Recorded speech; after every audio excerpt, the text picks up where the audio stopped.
Imaginez une salle multimédia équipée des outils innovants de dernière génération, formant des jeunes filles et des femmes dans les métiers du numérique, dotée d'un espace interne et externe spécialement adapté pour recevoir vous et vos enfants. Ne l'imaginez plus, nous l'avons fait.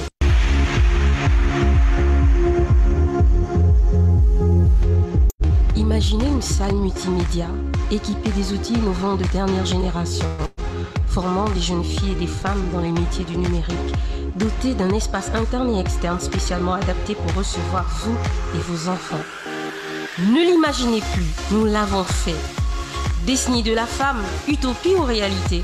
Au regard des enjeux et défis économiques des États africains, la pleine exploitation du potentiel des femmes devient réellement critique pour la réalisation d'un développement durable du continent. Selon une étude réalisée par l'Agence française de développement 2014, la femme effectue 66% du travail mondial, mais ne perçoit que 10% des revenus et représente 70% des plus pauvres au monde. Pour le continent africain, la restauration de la parité genre n'est pas qu'un enjeu fondamental, c'est une question urgente. Parvenir à autonomiser les femmes et les jeunes filles est l'objectif 5 sur les 17 des ODD des Nations Unies. Décennie de la femme, engagement porté et décrété par le gouvernement gabonais en mars 2000.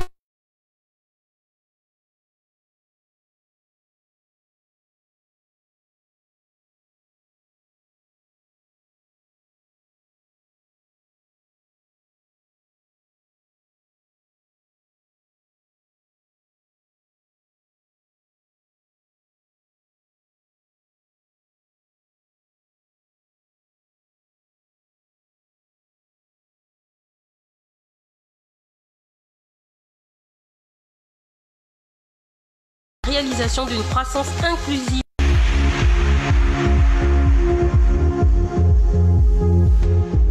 Imaginez une salle multimédia équipée des outils innovants de dernière génération, formant des jeunes filles et des femmes dans les métiers du numérique, dotée d'un espace interne et externe spécialement adapté pour recevoir vous et vos enfants.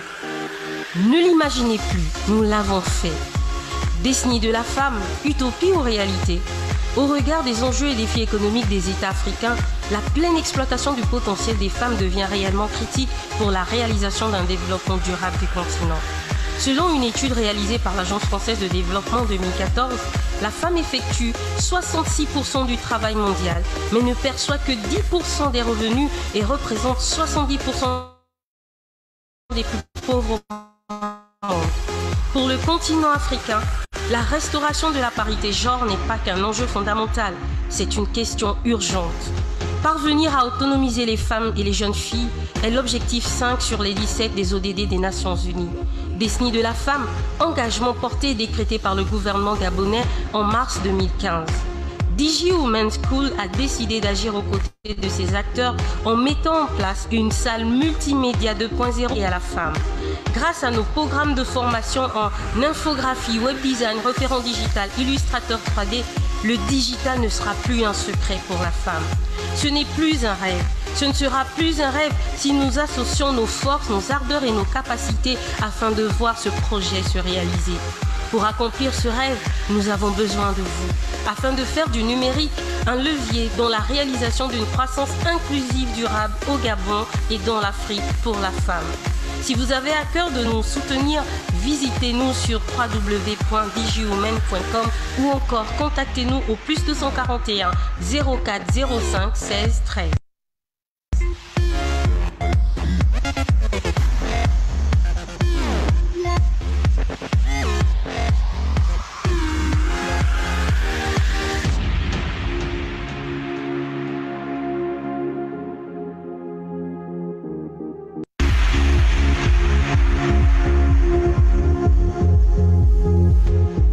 Imaginez une salle multimédia équipée des outils innovants de dernière génération, formant des jeunes filles et des femmes dans les métiers du numérique, dotée d'un espace interne et externe spécialement adapté pour recevoir vous et vos enfants.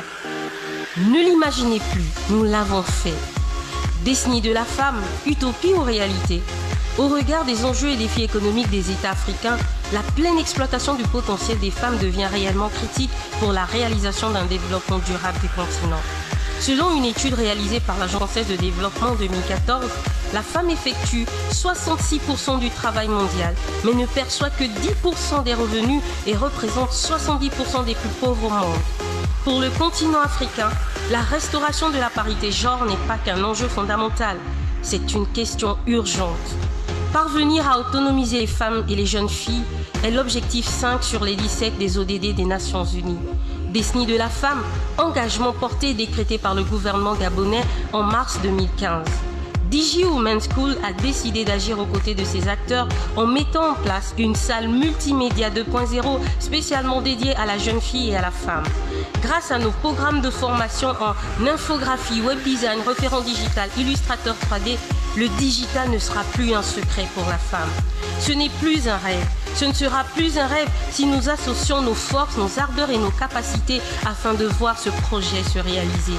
Pour accomplir ce rêve, nous avons besoin de vous, afin de faire du numérique un levier dans la réalisation d'une croissance inclusive durable au Gabon et dans l'Afrique pour la femme. Si vous avez à cœur de nous soutenir, visitez-nous sur www.djwomen.com ou encore contactez-nous au +241 04 05 16 13.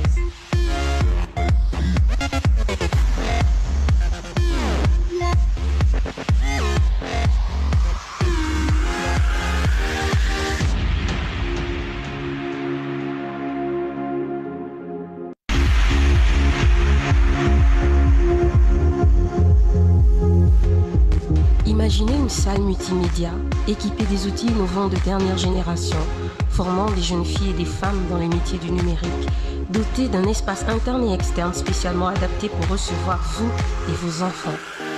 Ne l'imaginez plus, nous l'avons fait. Décennie de la femme, utopie ou réalité? Au regard des enjeux et défis économiques des États africains, la pleine exploitation du potentiel des femmes devient réellement critique pour la réalisation d'un développement durable du continent.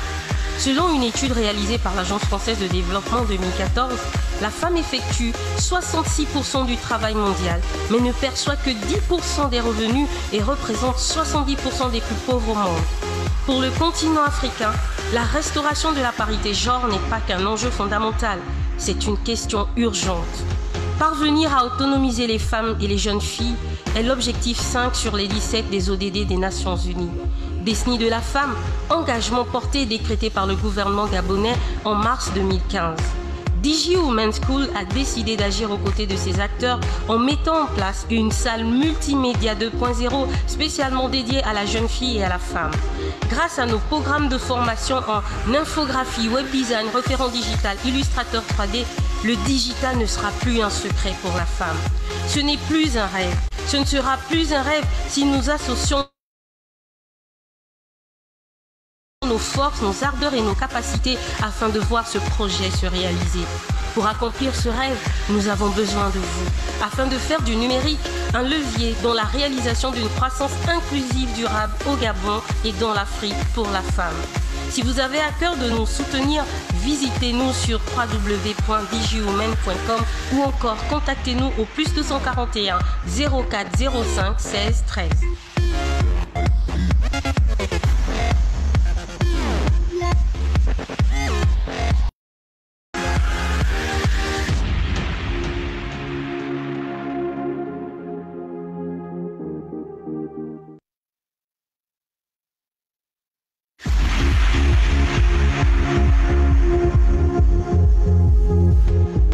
Imaginez une salle multimédia équipée des outils innovants de dernière génération, formant des jeunes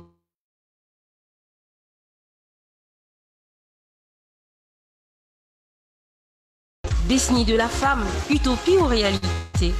Au regard des enjeux et défis économiques des États africains, la pleine exploitation du potentiel des femmes devient réellement critique pour la réalisation d'un développement durable du continent. Selon une étude réalisée par l'Agence française de développement en 2014, la femme effectue 66% du travail mondial, mais ne perçoit que 10% des revenus et représente 70% des plus pauvres au monde. Pour le continent africain, la restauration de la parité genre n'est pas qu'un enjeu fondamental, c'est une question urgente. Parvenir à autonomiser les femmes et les jeunes filles est l'objectif 5 sur les 17 des ODD des Nations Unies. Décennie de la femme, engagement porté et décrété par le gouvernement gabonais en mars 2015. Digi Women's School a décidé d'agir aux côtés de ses acteurs en mettant en place une salle multimédia 2.0 spécialement dédiée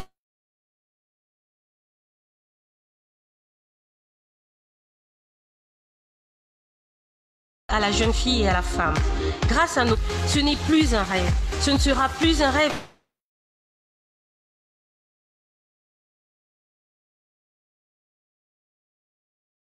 Si nous associons nos forces, nos ardeurs et nos capacités afin de voir ce projet se réaliser. Pour accomplir ce rêve, nous avons besoin du numérique, un levier dont la réalisation d'une croissance inclusive durable au Gabon est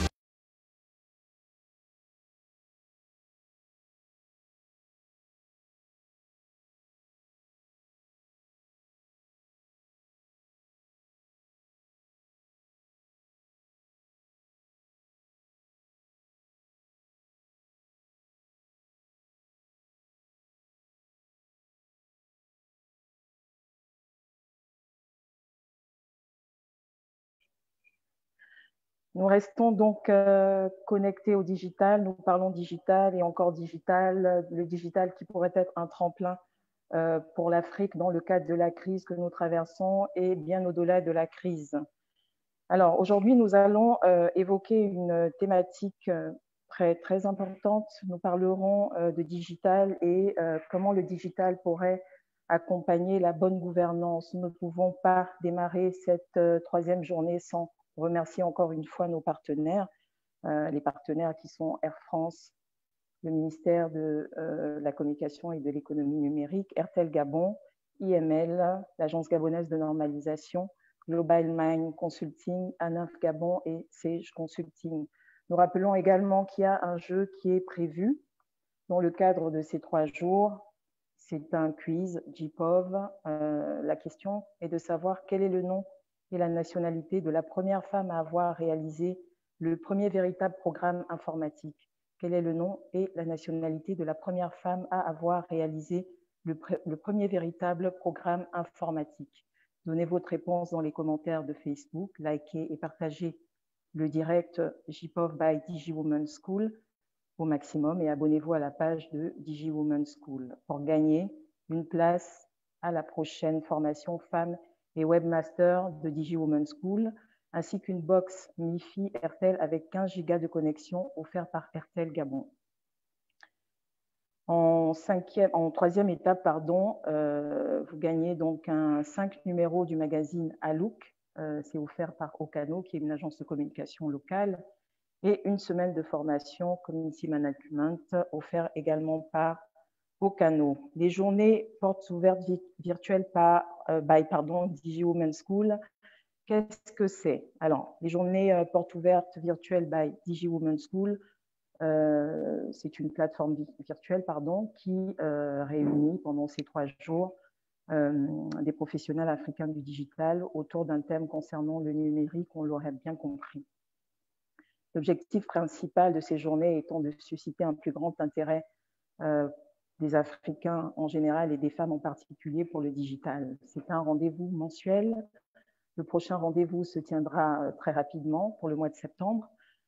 Cet événement est bien évidemment porté par Digi Women's School. On l'aura compris tout au long de ces 3 jours, c'est une école numérique dédiée à la femme et à la jeune fille de toute classe sociale. C'est un événement parrainé par Madame Liliane Massala, secrétaire générale du ministère de la Communication et de l'Économie numérique. Pour parler digital et bonne gouvernance, comment le digital pourrait améliorer la bonne gouvernance, nous avons 5 intervenants poignants, percutants, j'ai envie de dire, qui nous ont enrichis pendant ces 3 jours et qui continueront de nous enrichir.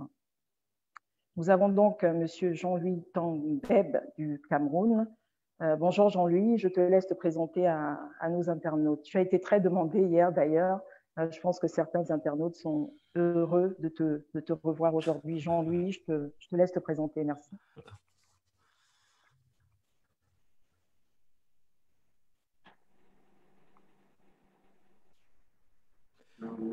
Okay, bonjour à tous, je suis le docteur Jean Luntan, je suis du Cameroun, spécialiste en communication et sciences de l'information et de la technologie.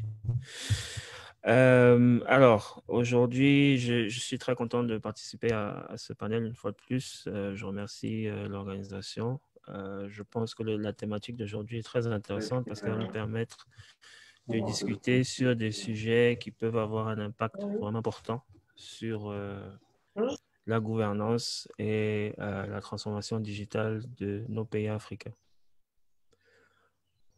Merci Jean-Louis. Nous avons également Mohamed Diallo qui nous vient du Sénégal. Mohamed est un entrepreneur africain, dit-il, et spécialiste en inbound marketing. Mohamed, rebonjour. Tu étais avec nous la première journée. Tu vas à nouveau te présenter à nos internautes. Peut-être que certains n'ont pas eu l'occasion de te découvrir. Je te laisse te présenter. Merci Jean. Merci Mohamed, pardon. Merci Rose. Si vous me permettez, je voudrais commencer en partageant une toute petite histoire. Une histoire qui m'a été racontée par une personne qui a eu beaucoup d'impact dans ma vie, Monsieur Gilles Acogny. C'est une histoire qui pourrait se passer dans n'importe lequel de nos villages. C'est l'histoire de Adama et de son fils Amadou. Adama est une femme mariée qui a un fils de 3 ans, Amadou. Et tous les jours, Adama prie. Elle prie parce que Amadou, son fils, est chétif. Tout simplement parce qu'il n'a pas assez et il ne reçoit pas assez d'alimentation. Et Adama prie tous les jours en se disant « Bon Dieu, s'il te plaît, aide-moi de quoi avoir des moyens pour pouvoir nourrir Amadou. » Adama prie et à l'instant où je vous parle, elle est sur sa natte en train de prier. Un beau jour, quelques semaines plus tard, Adama décide, comme beaucoup de femmes, de tenter l'aventure, de quitter ce village pour se rendre en ville. C'est son unique possibilité. Elle se lève, prend les quelques affaires qui lui restent, prend Amadou les quelques pièces qui lui restent et se met en route. Elle est consciente d'une chose, c'est qu'elle va marcher pendant plusieurs kilomètres. Et elle quitte le village et sur le chemin, vers les coups de 11 heures, sous un soleil plombant, elle entend une voix. Et cette voix lui dit « Adama, où vas-tu? Adama, que fais-tu » Adama est interloquée parce que le paysage est complètement désertique. Elle se tourne, regarde à gauche, à droite et ne voit personne. Elle est surprise et elle se dit « mais qui parle en fait ?»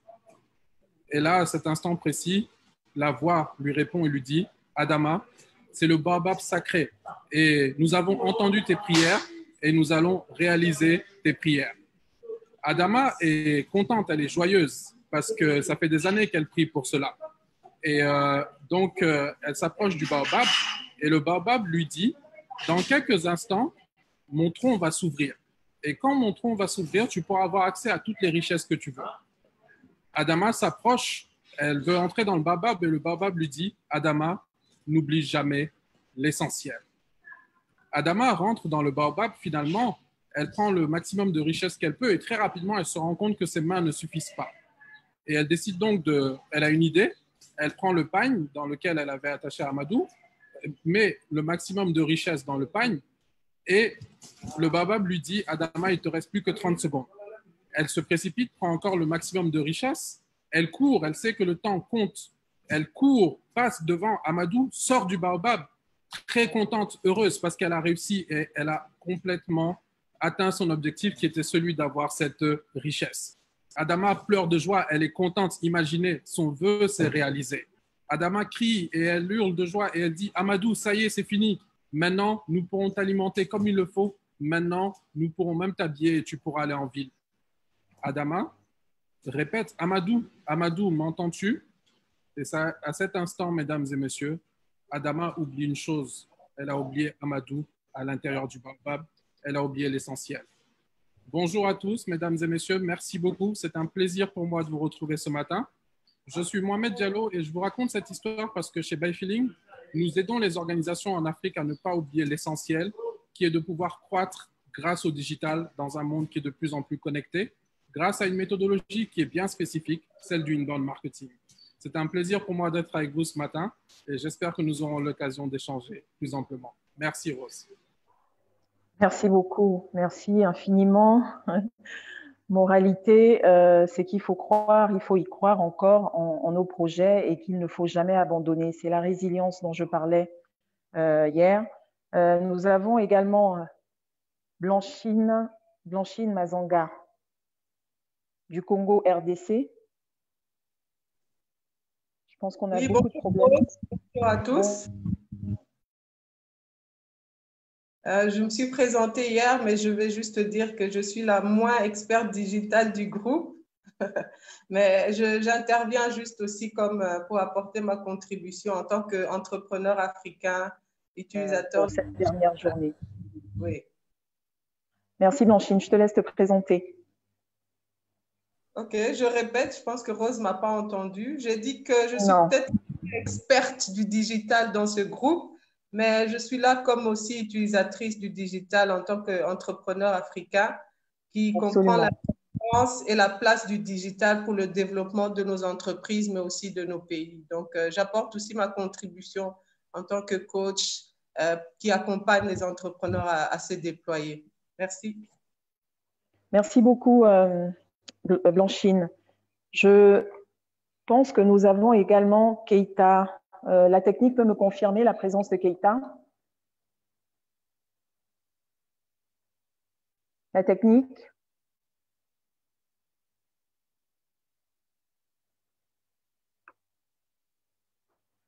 Je ne vois pas Keita à l'écran, mais dans toutes les fois, nous y reviendrons. Nous parlons bonne gouvernance. Alors, je me suis posé la question de savoir qu'est-ce que c'est que la bonne gouvernance. Et puisque Google est un bel outil qui nous permet de nous renseigner, de nous informer, j'ai donc relevé une explication concernant donc la bonne gouvernance. La bonne gouvernance, il s'agit donc de recouvrir aussi bien… Alors, ça dit quoi? La bonne gouvernance recouvre aussi bien la capacité du gouvernement à gérer efficacement ses ressources, à mettre en œuvre des politiques pertinentes, que le respect des citoyens et de l'État pour les institutions, ainsi que l'existence d'un contrôle démocratique sur les agents chargés de l'autorité. Je retiens un mot qui m'a interpellée, c'est de mettre en œuvre des politiques pertinentes.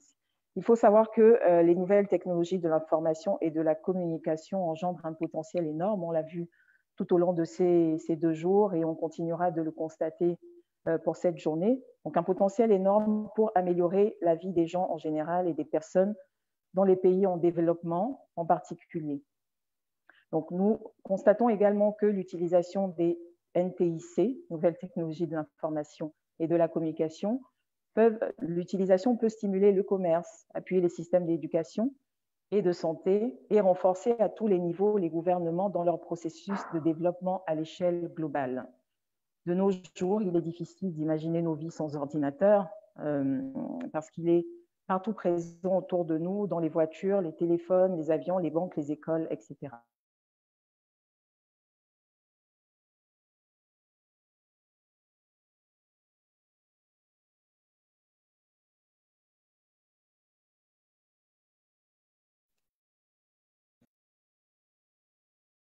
Les applications sont de plus en plus populaires et font partie intégrante de notre quotidien. Par conséquent, une caractéristique déterminante de notre époque dans les pays développés est l'omniprésence de la technologie et de la prévalence à l'accès à Internet. Donc la question primordiale, bien évidemment, du sujet qui nous amène aujourd'hui à échanger, c'est la livraison des services aux citoyens et aux citoyennes qui sont en droit d'attendre de la part des responsables élus la meilleure réponse à leurs attentes demeure une urgence dans le contexte de crise actuelle et même au-delà. Donc la question que nous nous posons, et je reviens dessus, c'est comment le digital pourrait aider à l'amélioration de la bonne gouvernance des États africains. Comment donc le digital pourrait aider à l'amélioration de la bonne gouvernance des États africains? Nous attendons donc de chacun des intervenants que vous êtes des réponses concrètes et pragmatiques. Pour cette première étape, je vais passer donc la parole à Mohamed qui va nous éclairer sur la question du digital et de la bonne gouvernance. Mohamed, c'est à toi. Merci Rose. Donc, par rapport à la question qui a été posée, donc comment le digital peut aider à la bonne gouvernance des États africains, Ce que je voudrais dire déjà, c'est que pour moi, le digital peut le faire. Déjà, répondre par la question, par l'affirmative, et partager quelques points qui me semblent pertinents. Et pour cela, je pense qu'il est important de comprendre et de toujours se demander dans quel monde est-ce qu'on est en train de vivre. Il y a une date qui a marqué l'histoire du numérique et du digital, qui est la date du 4 février 2004. Alors cette date est importante dans le digital, mais même si elle est passée inaperçue au niveau mondial, c'est la date à laquelle la plateforme Facebook, qui s'appelle Facebook, a été lancée.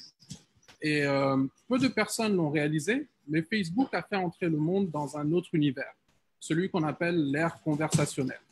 Avant Facebook, lorsque les gouvernements ou même les entreprises communiquaient, elles passaient par des canaux traditionnels tels que la télé, tels que la radio. Et lorsqu'elles passaient leur message, elles n'avaient pas la possibilité d'avoir des retours d'informations. Avec la création des pages sur Facebook, tout le monde a eu accès à tout le monde en termes d'interaction au niveau des organisations. Et aujourd'hui, par exemple, lorsque vous voulez écrire à une autorité, il est plus simple de passer par son compte Twitter ou par son compte Facebook. Donc, on a, grâce au digital, une proximité qui permet aux gouvernants de pouvoir interagir de manière instantanée avec les populations. Donc, dans cette logique, donc, un gouvernement peut communiquer avec les populations et il est aussi possible pour les populations de communiquer avec les gouvernants en partageant des informations. Je pense, et ce sera le dernier point que je vais aborder dans le cadre de cette réponse, qu'il y a un concept qui a creusé qui est celui de la démocratie augmentée, qui consisterait à pouvoir mettre en place des plateformes participatives pour demander, par exemple, aux populations de contribuer en partageant leurs idées pour le développement de nos pays, par exemple, ou de contribuer en donnant leur avis sur des questions diverses qui sont relatives à la santé, qui sont relatives à l'éducation, à l'économie dans le pays, et pouvoir profiter de toutes ces idées qui sont partagées de manière participative pour ensuite les intégrer dans des plans d'action et pourquoi pas les mettre en œuvre. Donc, voici ce que je pourrais dire pour répondre à la question donc, comment le digital pourrait aider à la bonne gouvernance des États africains.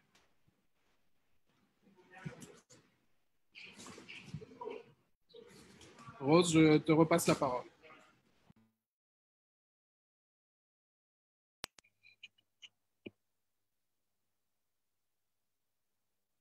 Mohamed? Oui. Tu m'entends? Oui, maintenant je t'entends. D'accord, très bien. Donc, tu parlais de plateformes participatives citoyennes qui permettraient simplement finalement d'avoir une responsabilité partagée. Ça veut dire que dans la cité, le citoyen n'est pas seulement consommateur, mais il devient acteur grâce au digital. Merci pour cette belle ouverture. Je vais m'adresser à Jean-Louis. Jean-Louis, digital et bonne gouvernance. Comment est-ce que le digital pourrait accompagner, sinon améliorer la bonne gouvernance de nos États? Bien évidemment, nous abordons cette thématique sur un aspect sectoriel. Le digital peut être utilisé dans le cadre de la santé, dans le cadre de l'éducation, dans le cadre de l'événementiel. On l'a vu avec l'explosion d'événements à distance. Jean-Louis, comment est-ce que tu penses que le digital pourrait accompagner l'amélioration de la bonne gouvernance de nos États?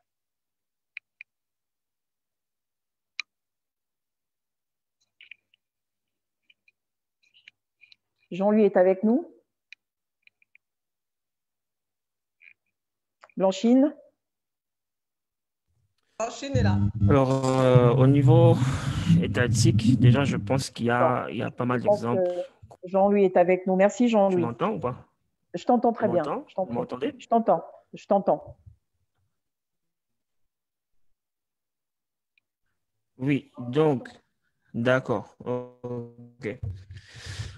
Alors, au niveau donc, des États africains, je pense qu'il y a énormément de marge de manœuvre en ce qui concerne l'utilisation du digital. Déjà, d'un point de vue pratique, il faut comprendre que la transformation digitale prend du temps. Et j'aimerais dire que, enfin, je pense personnellement, et de la documentation de ces transactions, parce qu'il faut comprendre qu'avec un système entièrement digitalisé, la corruption va se réduire. D'accord? Et je pense que ce ralentit la transformation digitale de nos États africains parce que, voilà, certaines personnes en place bien sûr, n'auront plus les facilités ou les largesses auxquelles ils ont accès. Donc, il faut comprendre qu'il y a des enjeux qui sont beaucoup plus économiques que on en a l'impression. Mais maintenant, au niveau de la pratique, quand on regarde un peu ce qui se fait ailleurs, la transformation digitale peut accompagner les gouvernements dans la facilitation de certaines choses telles l'obtention de documents. Mohamed a parlé tout à l'heure de l'accès aux différents acteurs de nos gouvernements en termes de conversation. Mais je pense que c'est beaucoup plus les transactions de tous les jours, c'est-à-dire ne pas avoir à aller à la mairie pour faire une requête pour un acte de naissance, par exemple. Ne pas avoir à aller à la mairie pour payer des frais parce qu'on peut le faire en ligne. Et je pense que les gouvernements africains, en fait, ne réalisent pas encore le nombre ne réalisent pas en fait l'impact que les chiffres auront sur leur propre caisse, on va dire. Parce que la transformation digitale, c'est aussi, on va dire, réduire les coûts. C'est réduire les coûts, en fait, moi j'appelle ça coût de production ou coût de fonctionnement qui permettent à une entité X ou Y de fonctionner. Donc, avec la digitalisation des services au niveau des gouvernements, on se rend compte que, bien évidemment, il y aura des postes qui vont disparaître parce que la technologie, des fois, ça a cet impact. Mais sur un point de vue économique, ça va faire des économies aux différentes structures qui vont adopter, n'est-ce pas, cette transformation digitale. J'aimerais, avant de finir, donner l'exemple de la ville de Valence en Espagne. Pour moi, c'est un exemple réussi de gouvernance digitale parce qu'en 2007, la municipalité de Valence a eu la vision, si vous voulez, de transformer en fait l'expérience client de toutes les personnes qui vont à la mairie. Alors, en 2007, ils ont fait un plan de route qui, si vous voulez, allait accompagner chaque direction au sein de la municipalité dans leur transformation digitale, identifier des personnes clés qui allaient accompagner cette transformation-là. Et en 2014, ils ont lancé une plateforme intégrée de gestion électronique pour toute la municipalité. Ça fait qu'aujourd'hui, il y a un logiciel de gestion qui permet à la municipalité de gérer toutes les transactions des utilisateurs, de permettre l'émission de documents directement sur la plateforme en ligne sans avoir que les personnes se déplacent pour aller à la mairie. Ça permet de poser des requêtes directement et avoir des délais de livraison qui sont beaucoup plus rapides que le faire manuellement, en fait, si vous voulez. Donc, honnêtement, c'est le moment de le faire. Pour nous, les pays africains, c'est le moment d'utiliser donc ces exemples-là comme la ville de Valence.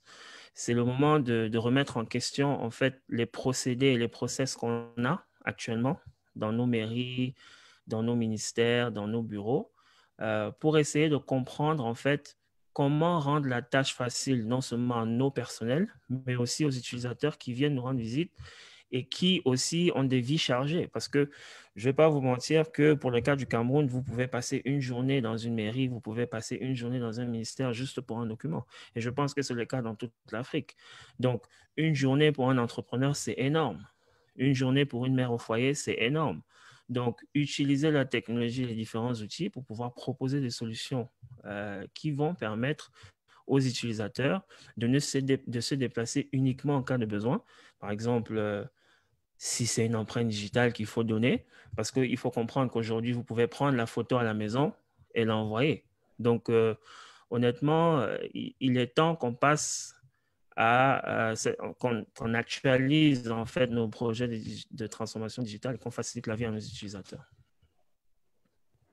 Excellent, merci beaucoup Jean-Louis. Je retiens un point qui m'a énormément interpellée. Tu dis qu'avec un système digitalisé, on pourrait lutter efficacement contre la corruption.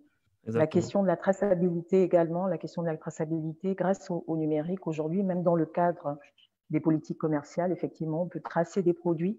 Ce sont des pans qui sont portés par des agences de normalisation dans chaque pays. Tu parles également de l'accès aux documents administratifs et les demandes finalement qui qui seront mieux traités et traités de manière plus efficace et plus rapide. Mais est-ce qu'il n'y a pas un danger justement à trop digitaliser, de tuer justement l'humain et d'augmenter le chômage? Je reste sur Jean-Louis et ensuite je passe aux autres intervenants. Alors, je pense qu'avec tout nouveau procédé, il y a une courbe d'apprentissage. Je demeure convaincu que si on perd certains postes, on en gagne en créant d'autres, mais qui seront spécialisés. Vous allez vous rendre compte que sur les 10 prochaines années en Afrique, les directions informatiques vont se multiplier. Parce qu'on va se rendre compte en fait que la direction informatique, c'est le partenaire idéal pour tout projet au sein d'une entreprise, au sein d'un gouvernement, au sein d'un ministère, au sein d'une mairie. Donc, si on perd une personne qui est à la caisse, d'accord, qui reçoit la transaction de manière manuelle, on gagne en recrutant un ingénieur qui va, si vous voulez, surveiller la transaction, mais de manière digitale. Donc, ce n'est pas forcément une perte de ressources humaines, c'est une évolution en fait du type de ressources humaines dont on aura besoin. Et ça rejoint un peu le commentaire que j'ai fait mercredi. Il faut qu'on actualise les formations qu'on donne à nos enfants aujourd'hui dans les écoles. Il y a beaucoup de nos programmes en Afrique qui sont obsolètes en 2020. Je pense qu'il y a beaucoup de pays africains qui n'ont pas revu leur système éducatif depuis les indépendances. Et il faut se poser des questions à ce niveau-là. En 2020, quels sont les métiers qui seront porteurs pour la prochaine décennie, pour les 20 prochaines années, 30 prochaines années? Il faut qu'on commence à se projeter au lieu de réagir. Parce que l'inconvénient qu'on a, enfin, à mon avis, c'est que nos gouvernements, notre système éducatif, nos entrepreneurs réagissent à ce qui se passe au lieu d'anticiper des fois sur les actions à venir. C'est-à-dire qu'il faut qu'on commence à avoir des stratégies vraiment tangibles, qu'on essaye d'avoir une vision, d'accord, pour ce qu'on veut faire, pour ce qu'on veut devenir, et ça va nous permettre maintenant de réaliser des choses qui répondent aux besoins réels de nos populations. Donc, pour clôturer, je pense que si on regarde au niveau de la transformation digitale, au niveau de nos gouvernements, on n'a pas vraiment de perte, à mon avis. Je pense qu'on gagne plus et on peut réattribuer nos ressources humaines. Si jamais on se rend compte que certaines directions auront une réduction d'effectifs, on peut, à travers des formations, réorienter le personnel que l'on a déjà parce qu'ils connaissent déjà le process de la mairie, ils connaissent déjà le process du ministère, leur donner une formation qui leur permettra maintenant d'être plus efficaces avec les outils du digital et tout simplement continuer dans le même domaine qu'ils avaient, la même profession qu'ils avaient, avec la confiance en fait, ou bien si vous voulez, avec ces nouveaux skills qui vont leur permettre, n'est-ce pas, de faciliter ces transactions en ligne. Donc, en fait, pour moi, c'est gagnant-gagnant. Merci beaucoup, Jean-Louis. Donc, c'est de nous rappeler justement que nous avons un monde qui évolue, qui bouge en permanence, qui est en perpétuelle croissance et qu'il va falloir s'adapter. S'adapter en mettant en place des infrastructures, s'adapter en réorientant nos formations, parce qu'à l'époque, c'était bien d'être avocat, c'était bien d'être médecin. Non pas qu'on n'en ait pas besoin, mais aujourd'hui, le médecin a besoin justement de fonctions support, de solutions digitalisées, et il faut résolument s'adapter. La question de la formation, tu as insisté dessus pour que le digital soit un outil pour accompagner la bonne gouvernance. Il faut qu'on ait de plus en plus d'experts. Nous ne sommes pas en train de dire qu'il faille orienter tout un peuple vers le digital, mais que c'est effectivement un pan, un champ des possibles et qu'il va falloir regarder un peu plus de ce côté et adapter nos politiques. Je vais donc accueillir Keïta Moutanga de la Guinée-Conakry qui était avec nous hier. Bon retour parmi nous, Keïta. Je vais simplement te remercier. Merci, désolé du retard. Oui. Il n'y a pas de souci. Il n'y a pas de souci. C'est ça l'avantage du digital. On peut partir et revenir à tout moment. Ce n'est pas signe d'irrespect, mais c'est aussi ça l'efficacité du digital. Donc, bienvenue, bon retour. Aujourd'hui, nous parlons de digital, parlons digital, encore digital, mais nous parlons digital et comment le digital pourrait améliorer la bonne gouvernance. Pour cela, je vais me retourner vers Blanchine, qui, elle dit, n'est pas une spécialiste du digital, mais plutôt comme une utilisatrice efficace. Blanchine, quel est ton point de vue sur la question du digital et de la bonne gouvernance? Bonjour à tout le monde encore une fois. Je pense qu'on a répété que le digital est juste un outil. Hein. Il ne va pas faire le travail pour nous. Et ce sont les hommes, c'est le capital humain qui va utiliser efficacement ou non ce digital. Et on y voit les gouvernants, mais nous aussi les citoyens, les entrepreneurs, etc. Donc, je rebondis sur ce que mon collègue vient de dire, que le digital peut être justement cet outil qui va faire trois choses au niveau de la bonne gouvernance. Parce que Rose, tu l'as bien expliqué, la bonne gouvernance, c'est la bonne gestion, la bonne utilisation des ressources. Et parmi les ressources d'un pays, il y a aussi l'éthique, comme on l'a dit, les technologies, il y a l'information, il y a tout ce qui est lié aux communications, il y a les infrastructures, tout ça, ce sont nos ressources.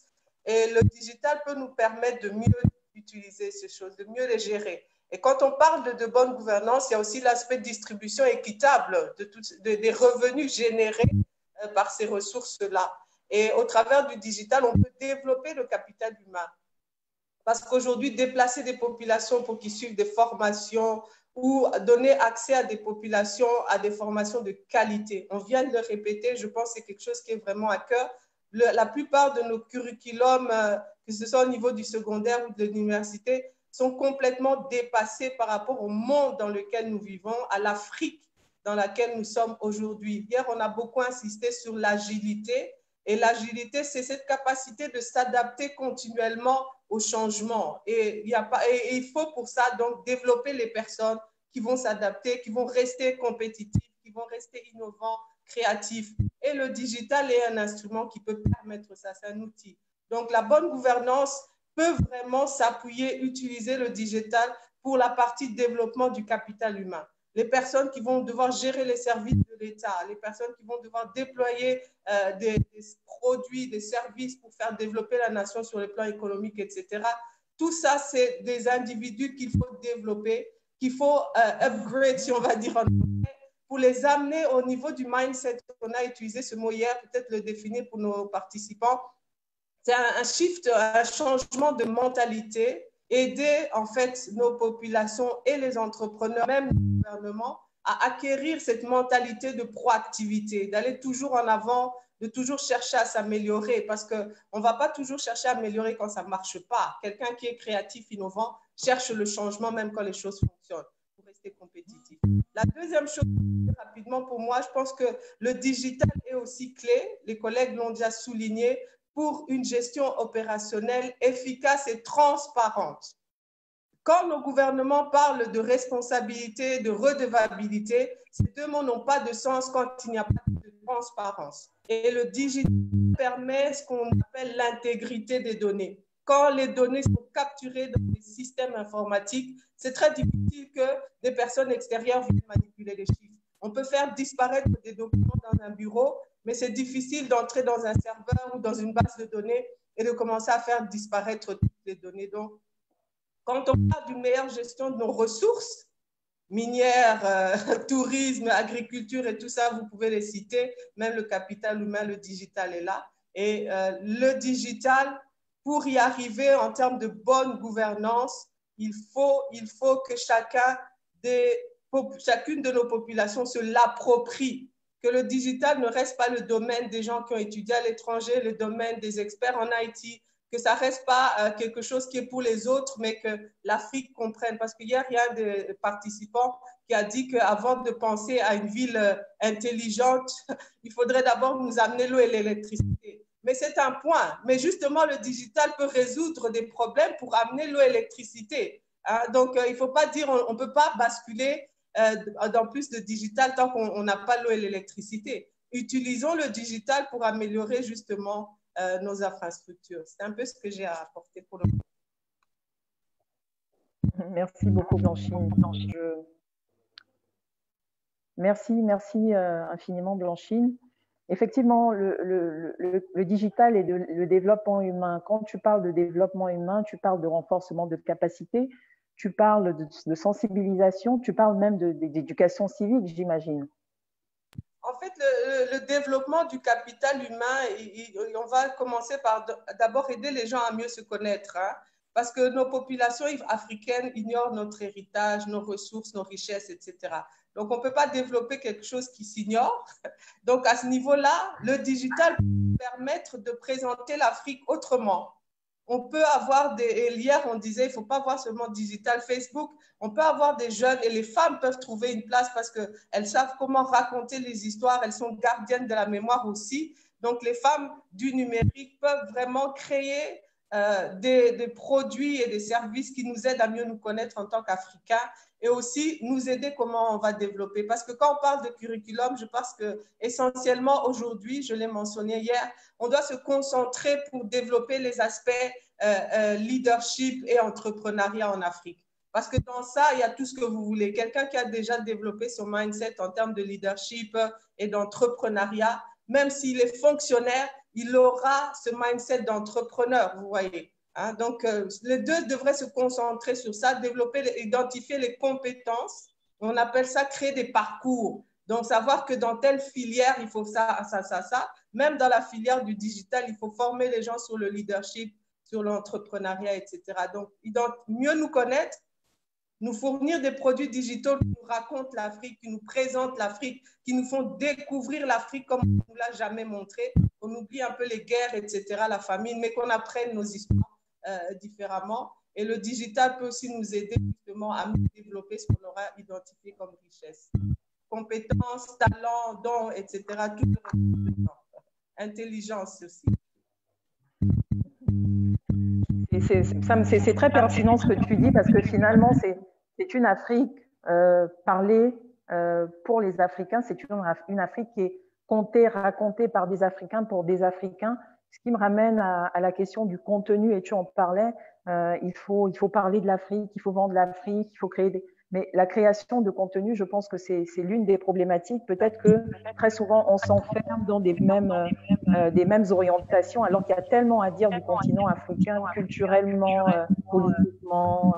L'Afrique, c'est pas l'Afrique des machettes. Et comme on l'a souhaité dans les médias, c'est vraiment que le digital aujourd'hui permet justement de raconter une Afrique autre, avec la responsabilité de nos gouvernants qui doivent donner une autre image de cette Afrique-là. Et pas seulement les gouvernants, mais nous, population, nous, utilisateurs du digital, c'est à nous aussi d'orienter les contenus. En parlant de contenu, je vais me retourner vers Madame Soro. Madame Soro, donc, qui est promotrice des JPOV, qui est également à la tête de Digi Women's School. Madame Soro a créé un site internet dédié à l'information sur la crise sanitaire que nous traversons. Madame Soro, qu'en est-il alors de votre participation, en tout cas de votre apport dans le cadre de la bonne gouvernance? Est-ce que vous avez créé des outils? Est-ce que vous pensez qu'il faille collaborer avec les gouvernants pour mieux les accompagner? Et si c'est le cas, quel a été votre apport? Ou qu'est-ce que vous recommandez? Pas de son. Christine, peux-tu activer ton micro?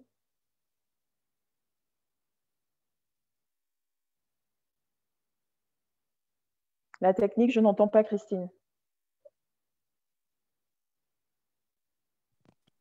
Allô? C'est parfait. D'accord, je vais faire sur les écouteurs. Merci Rose pour cette question et je pense que c'était un des points, mais vraiment clés sur la question que nous abordons depuis 3 jours, donc digital et la bonne gouvernance. Tout d'abord, je pense qu'il est important que l'État accompagne les initiatives qui visent à éduquer, à former les populations dans la culture du numérique et dans les métiers du numérique. Et pour ce faire, DigiWomen, depuis 2 ans, a décidé d'agir aux côtés des acteurs comme le ministère de l'économie numérique, qui nous accompagne et que nous remercions au passage, la Banque mondiale, donc au travers le projet e-Gabon, par qui nous avons bénéficié d'une subvention qui nous a permis d'offrir lors d'une édition à 50 femmes une formation dans le programme Femmes et infographistes. Donc, Femmes et infographistes, c'est un programme parmi tant d'autres que nous avons mis en place pour aider les jeunes filles et les femmes à s'intéresser, à s'initier, à s'éduquer et à se former dans les métiers du numérique pour créer et susciter non seulement de l'auto-emploi, donc, et aussi pour créer des reconversions, que ce soit au niveau étatique ou dans les entreprises privées où elles s'opèrent déjà. Et nous avons des résultats très, très satisfaisants parce que en 6 éditions, nous avons formé plus de 450 femmes et aujourd'hui, nous avons une dizaine qui s'auto-emploient déjà, donc qui ont créé leur propre entreprise, qui ont créé des richesses, qui se sont créées de la valeur et qui sont devenues entreprenantes. Nous avons aussi parmi ces femmes formées, d'autres qui sont en processus, qui se sont rendues compte que aujourd'hui, elles étaient certes à la fonction publique, mais ce n'est pas forcément l'environnement dans lequel elles peuvent s'épanouir et elles ont trouvé dans les métiers du digital, notamment l'infographie, je précise, un moyen de pouvoir s'affirmer dans la société, s'autonomiser et vraiment créer des richesses. D'ailleurs, dans moins d'un mois, nous allons lancer le deuxième programme qui est Femmes et Webmaster. Donc, aider les femmes à comprendre et à manipuler les WordPress afin qu'elles créent des sites Internet et compléter donc la première formation en infographie. Le deuxième point que j'aimerais aborder, je disais au début que c'est important que l'État puisse s'intégrer, s'intéresser à des initiatives comme DigiWomen parce qu'aujourd'hui, j'ai dû me rapprocher d'un incubateur qui s'appelle IML, incubateur multisectoriel de Libreville, qui deviendra dans les jours à venir, ou qui est déjà un partenaire qui va nous accompagner à mettre en place tous les outils techniques pour aider ces femmes et les accompagner comment dire, à avoir de la cohérence dans leur modèle économique. Pour toutes celles qui ont décidé d'entreprendre dans le domaine du digital. Alors, durant la pandémie, DigiWomen a décidé a mis en place un site internet qui s'appelle infocoronavirus.com, infocoronavirusgabon.com, donc info avec S. Et ce site internet avait pour but d'accompagner la sensibilisation et aussi les actions d'accompagnement de l'État envers les populations. Donc, cette initiative, j'ai apprécié ce que Mohamed a dit le premier jour, je pense, ou hier, où nous avons découvert qu'il y a toute une communauté de bénévoles qui s'est créée autour de l'État pour vraiment les accompagner dans cette crise et essayer de maîtriser au travers des solutions digitales cette crise, comment on pouvait aider les populations et aussi les actions du gouvernement. Et au sein de DigiWomen School, c'est un peu le modèle, même si on ne s'est pas associé à d'autres acteurs, et c'est peut-être une bonne idée aussi qui sortira de là. Nous avons mis en place ce site internet qui a vraiment aidé les populations parce que lorsque le coronavirus est arrivé, tout le monde était presque stigmatisé. Chacun de nous, à un moment donné, on a cru qu'on allait mourir aussi. On allait passer. Et on s'est dit qu'il fallait adopter plutôt une autre stratégie positive avec ce que j'appellerais de l'information constructive et positive. Donc, Info Coronavirus avait pour but d'apporter des informations positives, comme je disais, permettez-moi de la répétition, au Gabon, en Afrique et dans le monde. Et ça a vraiment marché. Nous avons j'ai pas les dernières statistiques, mais par jour, nous pouvions enregistrer plus de 200, 300 personnes, 300 visiteurs par jour. Voilà. Donc, ça a vraiment aidé. En plus de ça, comme vous le savez, ce sera peut-être un des thèmes dans les jours à venir des JPOG, l'intox, j'oublie le nom, les fake news, voilà, le phénomène des fake news qui a vraiment, qui détruisait certaines familles, qui détruisait l'image de l'État, qui détruisait, mais vraiment qui venait amplifier la stigmatisation du coronavirus. Et donc, on a mis en place cette rubrique-là, fake news, pour sensibiliser les populations et les aider à avoir les bonnes informations. Donc, grâce à infocoronavirusgabon.com, on pouvait sortir de la psychose et savoir que lorsqu'on dit que telle personnalité ou telle personne a eu le Covid-19 depuis, on pouvait avérer ou déformer cette information. Et en termes aussi de bonne gouvernance, j'aimerais aussi, peut-être pas dans le cadre du Covid-19, mais bien avant le Covid-19, nous avions déjà anticipé un projet pour lequel d'ailleurs nous avons été primés à la Fondation de l'Académie médecine de France, donc le projet FAMIX 2019 qui se passe chaque année, donc qui prime en fait les meilleurs projets dans le digital en Afrique et dans le monde. Et nous avons, je précise, nous avons obtenu le premier prix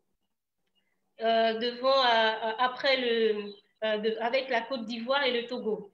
Donc, il s'agissait de notre application, SIDAP 4, qui va aider à la gestion des femmes atteintes de VIH-Sida. Donc, c'est un projet qui est justement en cours de réalisation. Justement, on a obtenu le concours, le financement pour réaliser ce projet. Et je pense que pour finir, Rose, il est important parce que vous voyez, dans tout ce parcours que je cite, on ne sent pas vraiment la présence de l'État à nos côtés. C'est vrai qu'on voit les efforts qui sont faits, comme à cette édition où le gouvernement, au travers du ministère de l'économie numérique, soutient cette initiative. Mais je veux dire, de façon encore un peu plus approfondie, on souhaiterait se sentir soutenu par l'État. Déjà, cet apport technique, mais aussi plus loin, cet apport financier, en nous mettant à disposition un financement qui répond à nos besoins. Je terminerai par la Rose. Merci beaucoup, Christine. Tu fais un appel du cœur, j'ai envie de dire, à nos gouvernants. Il faut qu'ils accompagnent et au-delà d'accompagner, je pense qu'il est important de connaître l'écosystème du digital dans les différents pays qui nous suivent parce que lorsqu'on n'a pas connaissance du terrain, on a du mal à accompagner. Donc, c'est d'inviter nos gouvernants à réellement regarder les secteurs porteurs et aujourd'hui, nous faisons un plaidoyer pour le digital. Alors, je vais me retourner vers Keïta qui nous a rejoint. Keïta, nous parlons digital, je le rappelle, digital et bonne gouvernance. Quelle est ton approche sur la question? Comment est-ce que le digital pourrait améliorer la bonne gouvernance? Alors, d'abord, par exemple, à Tulip Industries, nous avons depuis 3 années manufacturé une borne pour les préfectures, pour les mairies, pour les ministères, pour que lorsque l'individu, le citoyen, part dans ces ministères, il suffit simplement d'aller sur la borne et nous avons mis 4 langues nationales aussi. Hormis le français et l'anglais qui sont des langues étrangères, nous avons mis des langues nationales. Eh bien, donc, tu as collaboré avec le gouvernement?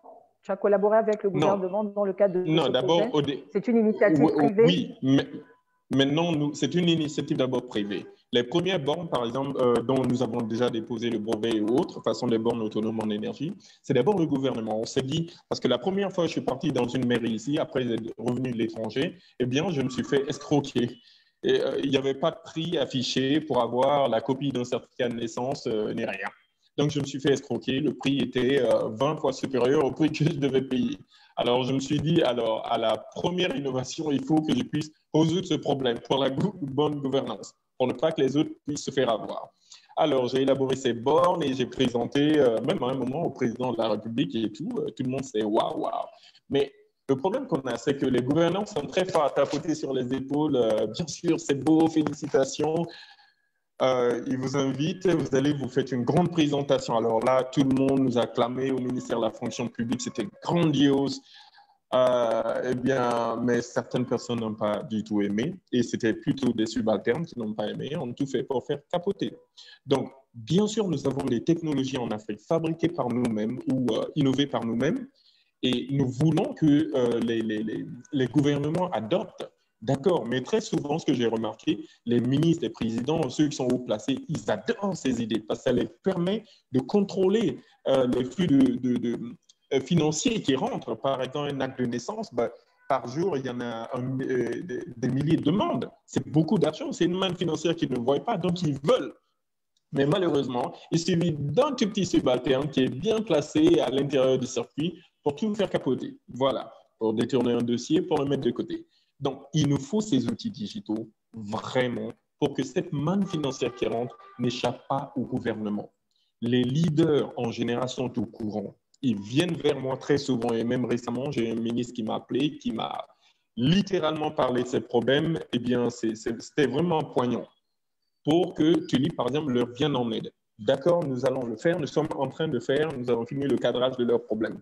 Mais croyez-moi, au moment de l'implémentation, un subalterne va se lever pour dire non, ça ne passe pas à mon niveau et il fera tout pour bloquer. Alors, nous avons mis des garde-fous contre cela. On ne lutte pas là, nous, contre les gouvernants. Non, non, non, non. Quelquefois, c'est un individu ou un petit groupe d'individus dans un ministère qui fait tout capoter. Tout petit. La personne que vous minimisez en plus. Donc, pour la bonne gouvernance, le digital, c'est magnifique. Mais il faut venir avec une idée, comme on dit en anglais, holistique, une idée d'ensemble. Il ne faut pas venir seulement avec une application pour ça, une autre pour ça. Non, parce que là, les données sont tout le temps isolées. Il faut venir avec des solutions intégrales, commencer par une architecture de gros d'abord, c'est-à-dire poser un soubassement, aller petit à petit, et puis maintenant, tout pouvoir obtenir. Mais lorsqu'on vient, oui, j'ai une appli pour ça, oui, j'ai une appli. À la fin, vous avez 20 sous-traitants et puis les infos ne passent pas. Le leader, il ne sait rien.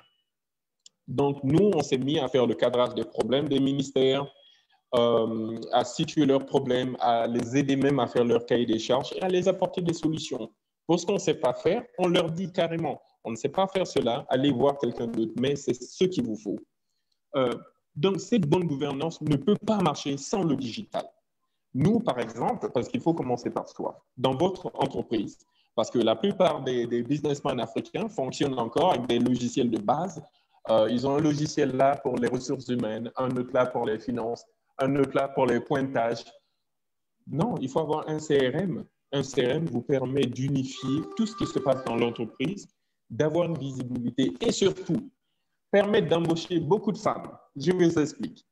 Lorsque j'ai commencé Tulip Industries, aujourd'hui, on est sur plus d'une centaine d'employés. Eh bien, beaucoup de personnes m'ont conseillé de ne pas embaucher beaucoup de femmes.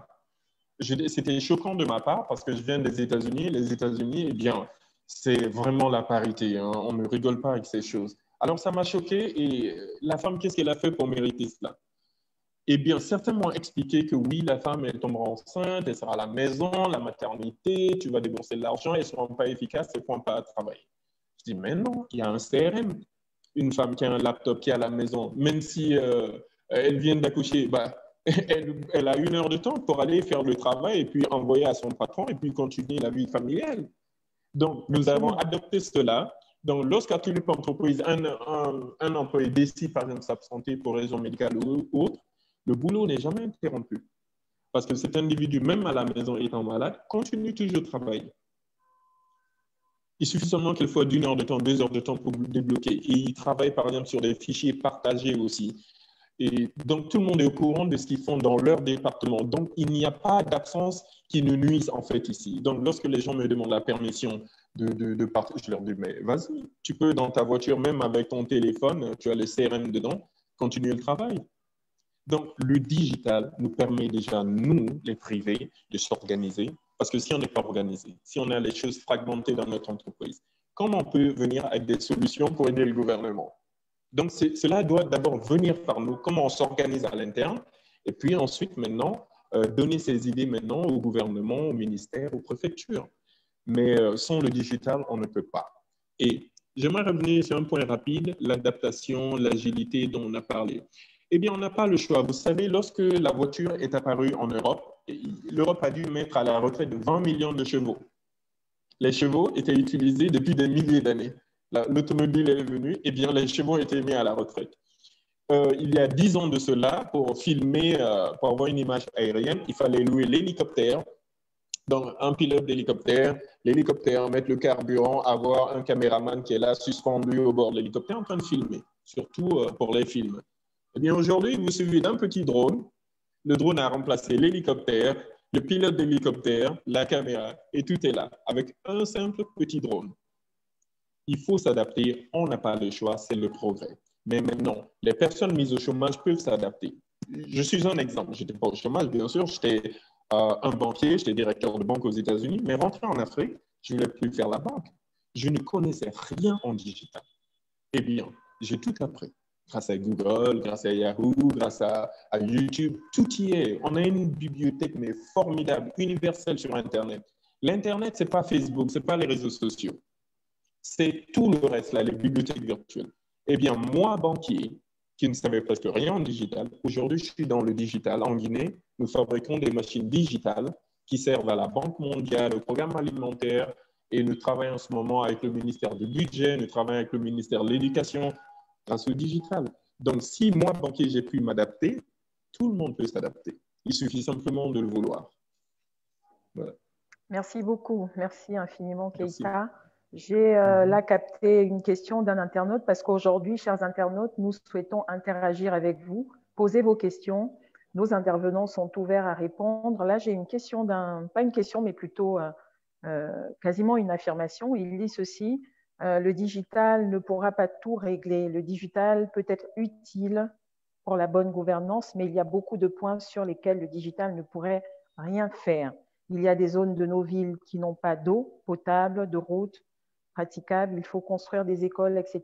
Le digital ne pourra pas intervenir sur tous les aspects. Simplement rappeler à cet internaute Youbi Ferrol, le digital, c'est une solution intégrée dans d'autres solutions. Tout est systémique, mais je vais laisser Jean-Louis, qui va bientôt nous quitter, répondre à cette interrogation. Est-ce que le digital est la solution, l'hyper-solution, la super-solution, ou est-ce que le digital est simplement l'une des solutions? Jean-Louis, quelle est ton approche sur la question de Monsieur Youbi Ferrol, internaute? Alors, je voudrais revenir sur certains des propos de Monsieur Muntaga Keïta, qui a parlé tout à l'heure, et je pense que Blanchine aussi l'a mentionné plus tôt. On ne peut pas aujourd'hui dire que le digital va résoudre tous les problèmes. Et on ne peut pas aussi prétendre que le digital va remplacer toutes les personnes humaines. Alors, déjà, digital vient de doigt, d'accord? Digital, c'est le toucher, donc c'est inévitable. Quoi qu'on fasse, quelles que soient les technologies qu'on va développer. Alors, je prends un cas simple.